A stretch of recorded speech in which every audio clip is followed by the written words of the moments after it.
बिस्मिल्लाहिर्रहमानिर्रहीम अस्सलाम वालेकुम। क्या हाल है आप सबके? उम्मीद करती हूँ भाई आप खैरियत से होंगे। जटी आज लेके आई है मीठी सवैयों की रेसिपी।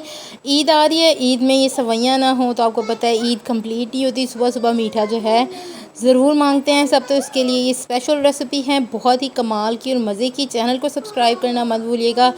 रेसिपी की तरफ जाने से पहले जल्दी जल्दी आप चैनल को सब्सक्राइब कर दीजिए। चलिए आइए चलते हैं सवैयों की रेसिपी की तरफ। बिस्मिल्लाहिर्रहमानिर्रहीम अस्सलाम वालेकुम। क्या हाल है आप सबकी? उम्मीद करती हूँ भाई आप खैरियत से होंगे।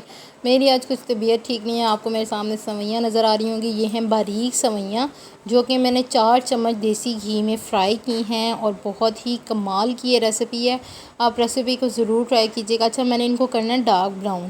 देसी घी नहीं है तो आप दूसरा ऑयल भी इस्तेमाल कर सकते हैं, लेकिन यह है देसी घी में इसका टेस्ट बहुत अच्छा आएगा, तो इसलिए मैंने इसको देसी घी में बनाया था। ये देखें, बस इसका कलर जो है हल्का सा जब ब्राउन होना स्टार्ट हो जाए तो इसमें से बहुत अच्छी खुशबू आनी स्टार्ट हो जाए तो आपने इसके अंदर दूध डालना है। ठीक है, ये देखें इसका कलर आप देख सकते हैं कितना खूबसूरत आना स्टार्ट हो गया है। आप ये रेसिपी जो है ये सवैयों की है। मीठा जो है मैंने काफ़ी देर से नहीं बनाया था, इसलिए मैंने सोचा आज कुछ मीठा बनाते हैं। मेरे पास इससे पहले वाली जो वीडियो है वो स्किप हो गई थी, इसलिए मुझे इसकी दोबारा रिकॉर्डिंग करनी पड़ी। देखिए अब इसका कलर कितना खूबसूरत हो गया है। अब मैं इसमें तकरीबन मैंने डाला था 1 गिलास बड़ा दूध का, जो डालने के बाद मैंने इसको कुक किया था काफ़ी देर तक। अब देखें ऑयल ऊपर आ गया है। इसको इतनी देर तक कुक करना है कि सवैयाँ भी गल जाएँ और ये जो ऑयल है ये दूध में अच्छे से ये जो देसी घी है ये मिक्स अप हो जाए, तो फिर इसका बहुत ही प्यारा सा और कलर भी आ जाएगा और खूब बहुत ही टेस्टी जो है इस टेस्ट बहुत अच्छा आ जाएगा। सॉरी आज मेरी कुछ ना तबीयत ठीक नहीं है, इस वजह से ना रिकॉर्डिंग करना भी बहुत मुश्किल लग रहा है। ये देखें अब मैं इसको पकने के लिए छोड़ दूँगी। ये देखें ये कुक होना स्टार्ट हो गई है। अब ये है मेरे पास अपने जो मेरा बॉयल किया हुआ दूध है उसकी बलाई मैंने ली है एक प्याली के करीब आप कह सकते हैं। ये बॉयल आना स्टार्ट हो गया, वो बलाई मैंने उसमें डाल दी है। अब मैंने फ्लेम बिल्कुल कम करनी है और इसको अच्छे तरीके से कुक होने देना है हम लोगों ने। ठीक है, चूल्हा बिल्कुल कम है, आप देख सकते हैं।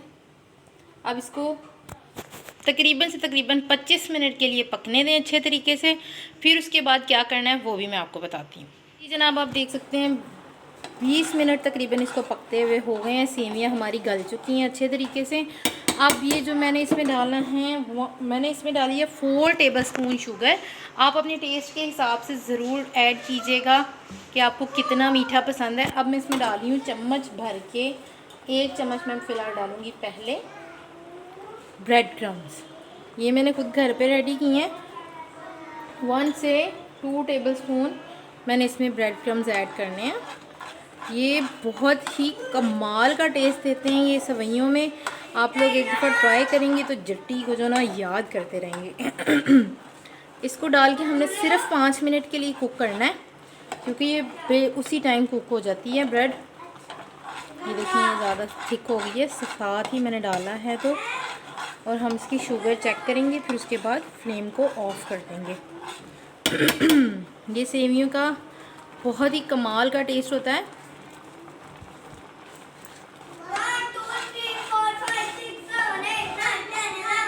बस मैं इसे अब 5 मिनट के लिए कुक करूँगी। मीठा बार बार कह रही हूँ अपने टेस्ट के हिसाब से डालें।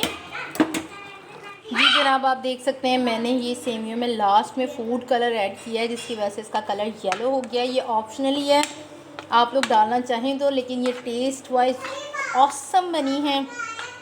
आप लोग भी एक दफ़ा ट्राई कीजिएगा और मुझे बताइएगा। ये ऐसा लग रहा है जैसे रबड़ी हम लोग खा रहे हैं। अब मैं इसको डिश आउट करती हूँ और आपको दिखाती हूँ, और इसे इफ्तारी के टाइम तक ठंडा होने के लिए रखेंगे। जी जनाब, आप देख सकते हैं मैंने इसको डिश आउट किया है कोकोनट से और बादाम से। अब मैं इसको रख रही हूँ फ्रिज में ठंडा होने के लिए। इफ्तारी के टाइम हम इसे सर्व करेंगे। बहुत ही टेस्टी और कमाल की सवैयों की ये रेसिपी है। आप लोग भी ज़रूर ट्राई कीजिएगा और मुझे बताइएगा कैसी बनी। इसी के साथ जटी को दीजिए इजाज़त। अल्लाह हाफिज़, फ़ी अमानुल्लाह।